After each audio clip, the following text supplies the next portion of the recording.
Hello, welcome back to Key Philosophies.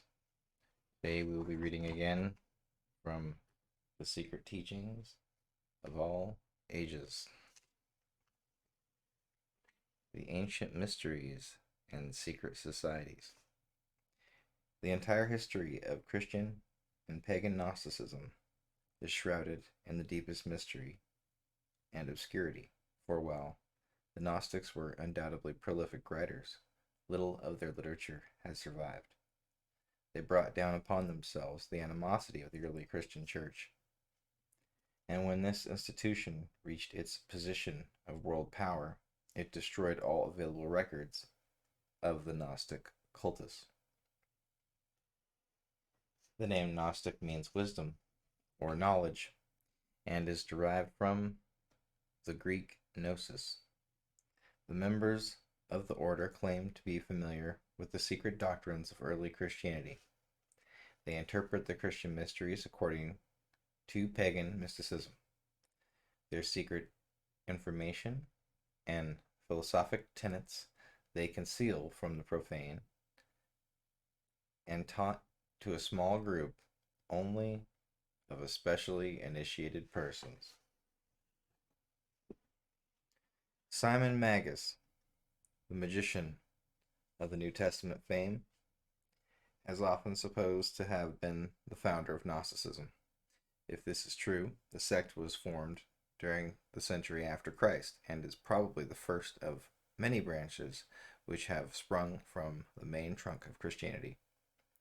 Everything with which the enthusiasts of the early Christian church might not agree, they declared to be inspired by the devil. That Simon Magus had mysterious and supernatural powers is conceded even by his enemies, but they maintain that these powers were lent to him by the infernal spirits and fairies, which they asserted were his ever-present companions.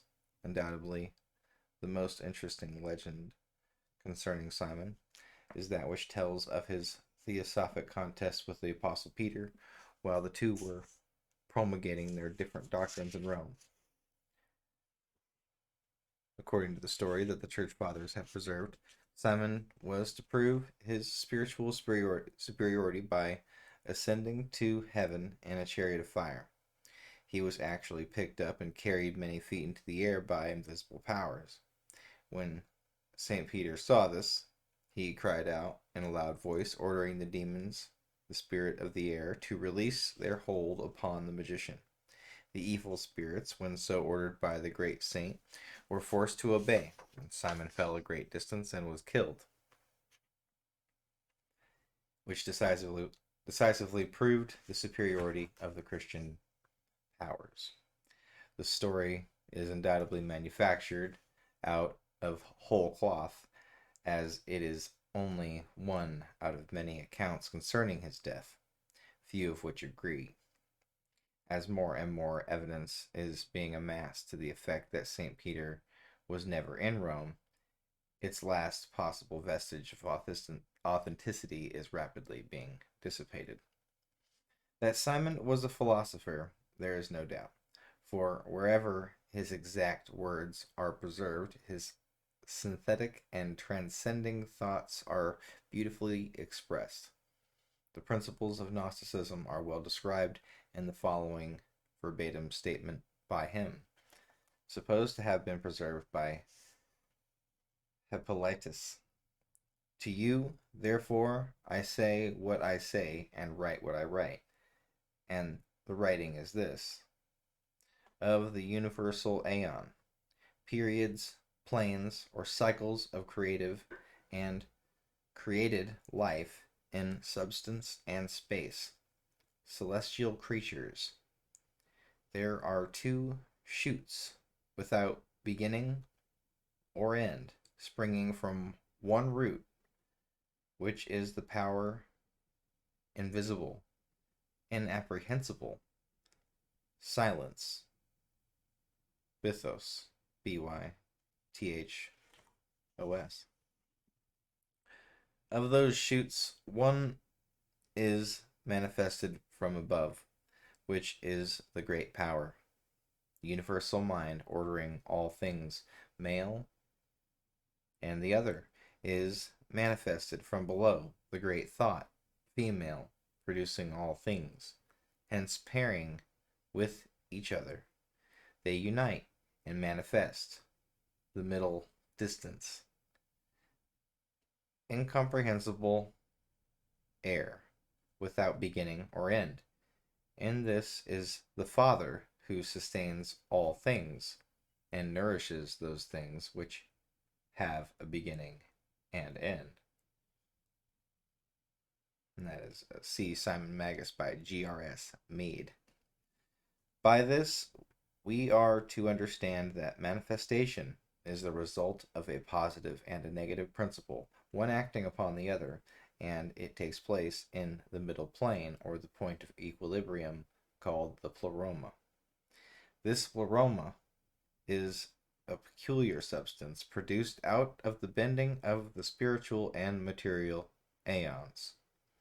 Out of the pleroma was individualized the Demiurgus, the immortal mortal, to whom we are responsible for our to whom we are responsible for our physical existence and the suffering we must go through in connection with it. In the Gnostic system, three pairs of opposites called syzygies emanated from the Eternal One. These, with himself, make the tool of seven. The six, three pairs, aeon, living, divine principle, were described by Simon in the Philosophumena in the following manner. The first two were mind, nous, and thought, epinoia, and then came voice, phone, and its opposite, name, onoma, and lastly, reason, logismos, and reflection, enthumesis. From these primordial six, united with the eternal flame, came the fourth, the aeons, angels, who formed the lower worlds through the direction of the Demiurgus, as explained in Blavatsky's work. How this first Gnosticism of Simon Magus and Menander, his disciple, was amplified and frequently distorted by later adherents to the cult must now be considered. The school of Gnosticism was divided into two major parts, commonly called the Syrian cult and the Alexandrian cult. These schools agreed in essentials, but the latter division was more inclined to be pantheistic, while the former was dualistic. While the Syrian cult was largely Simonian, the Alexandrian school was the outgrowth of the philosophical deductions of a clever Egyptian Christian, Basilides by name, and who claimed to have received his instruction from the Apostle Matthew. Like Simon Magus, he was an emanationist with Neoplatonic inclinations. In fact, the entire Gnostic mystery is based upon the hypothesis of emanations as being the logical connection between the irreconcilable opposites, absolute spirit and absolute substance, which the Gnostics believed to have been coexistent in eternity. Some assert that Basilides was the true founder of Gnosticism, but there is much evidence to the effect that Simon Magus laid down its fundamental principles in the preceding century. The Alexandrian Basilides inculcated Egyptian Hermeticism, Oriental occultism, Chaldean astrology, and Persian philosophy in his followers, and in his doctrines sought to unite the schools of early Christianity with the ancient pagan mysteries. To him is attributed the formulation of that peculiar concept of the deity which carries the name Abraxas. In discussing the original meaning of this word, Godfrey Higgins in his Celtic Druids has demonstrated that the numerological powers of the letters forming the word Abraxas, when added together, result in the sum of 365. The same author notes that the name Mithras, when treated in a similar manner, has the same numerical value. Basilides taught that the powers of the universe were divided into 365 aeons, or spiritual cycles, and that the sum of all these together was the Supreme Father, and to him he gave the Kabbalistic appellation Abraxas, as being symbolical, numerologically, of his divine powers, attributes, and emanations.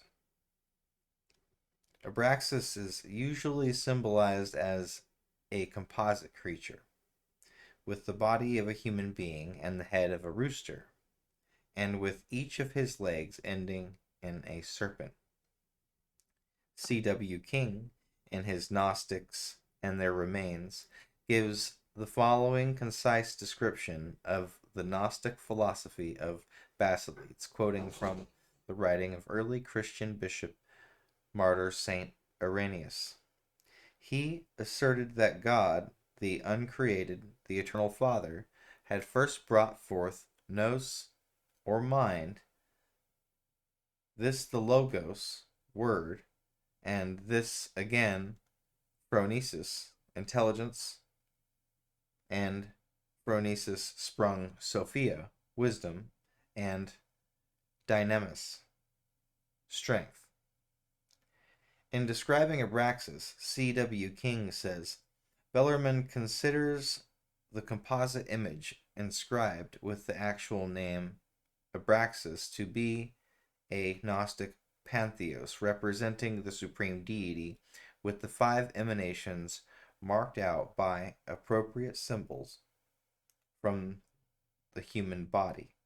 The usual form assigned to the deity spring the 2 supporters, nous and logos, expressed in the serpents, symbols of the inner senses, and the quickening understanding on which accounts the Greeks had made the serpent the attribute of Phallus. His head, that of a cock, represents phronesis, that bird being the emblem of foresight and of vigilance. His 2 arms hold the symbols of Sophia and Dynamis, the shield of wisdom and the whip of power. The Gnostics were divided in their opinion concerning the Demiurgus, the creator of the lower worlds. He established the terrestrial universe with the aid of 6 suns, or emanations, possibly planetary angels, which he formed out of and yet within himself, as stated before. The Demiurgus was individualized as the lowest creation out of the substance called Pleroma. One group of the Gnostics was of the opinion that the Demiurgus was the cause of all misery, and was an evil creature, who, by building this lower world, had separated the souls of men from truth by encasing them in mortal vehicles.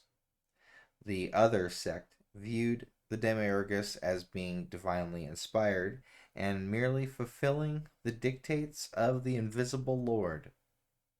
Some Gnostics were of the opinion that the Jewish god, Jehovah, was the Demiurgus. This concept, under a slightly different name, apparently influenced medieval Rosicrucianism,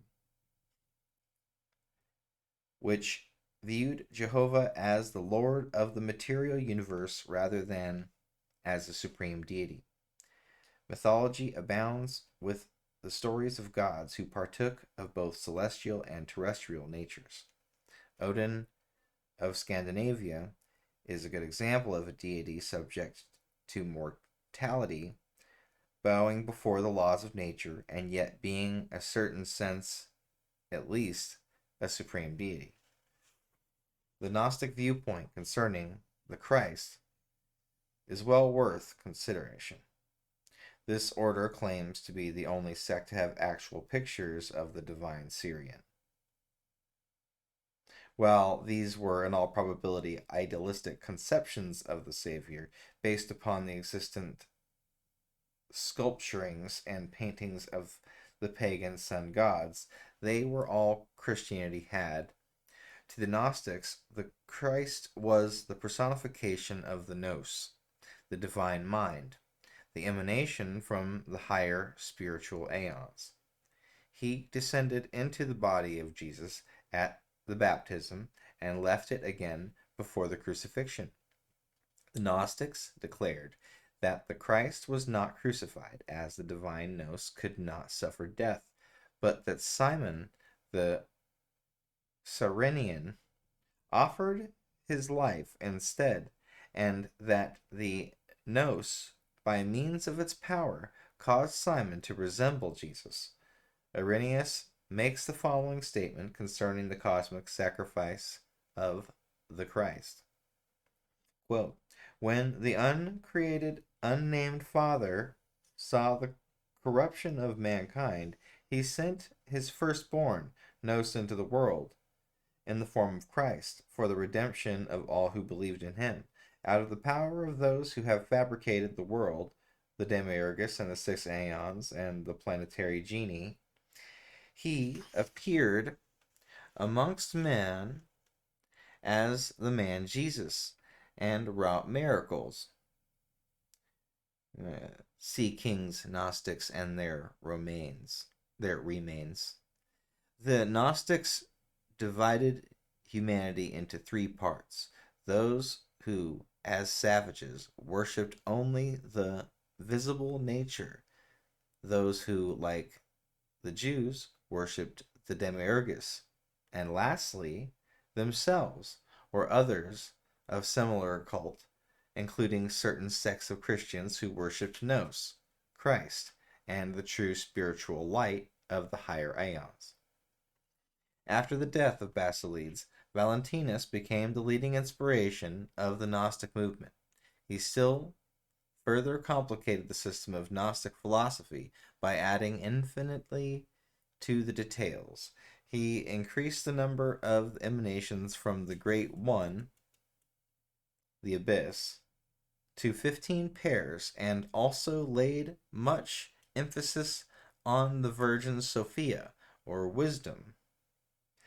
In the books of the Savior, parts of which are commonly known as the Pistis Sophia, may be found much material concerning this strange doctrine of the aeons and their strange inhabitants. James Freeman Clarke, in speaking of the doctrine of the Gnostics, says, the doctrines, strange as they seem to us, had a wide influence in the Christian Church. Many of these theories of the ancient Gnostics, especially those concerning scientific subjects, have been substantiated by modern research. Several sects branching off from the main stems of Gnosticism, such as Valentinians, the Ophites, the serpent worshippers, and the Adamites. After the 3rd century, their power waned, and the Gnostics practically vanished from the philosophic world. An effort was made during the Middle Ages to resurrect the principles of Gnosticism, but owing to the destruction of the records, the material necessary was not available. Even today, there are evidences of Gnostic philosophy in the modern world, but they bear other names, and their true origin is not suspected.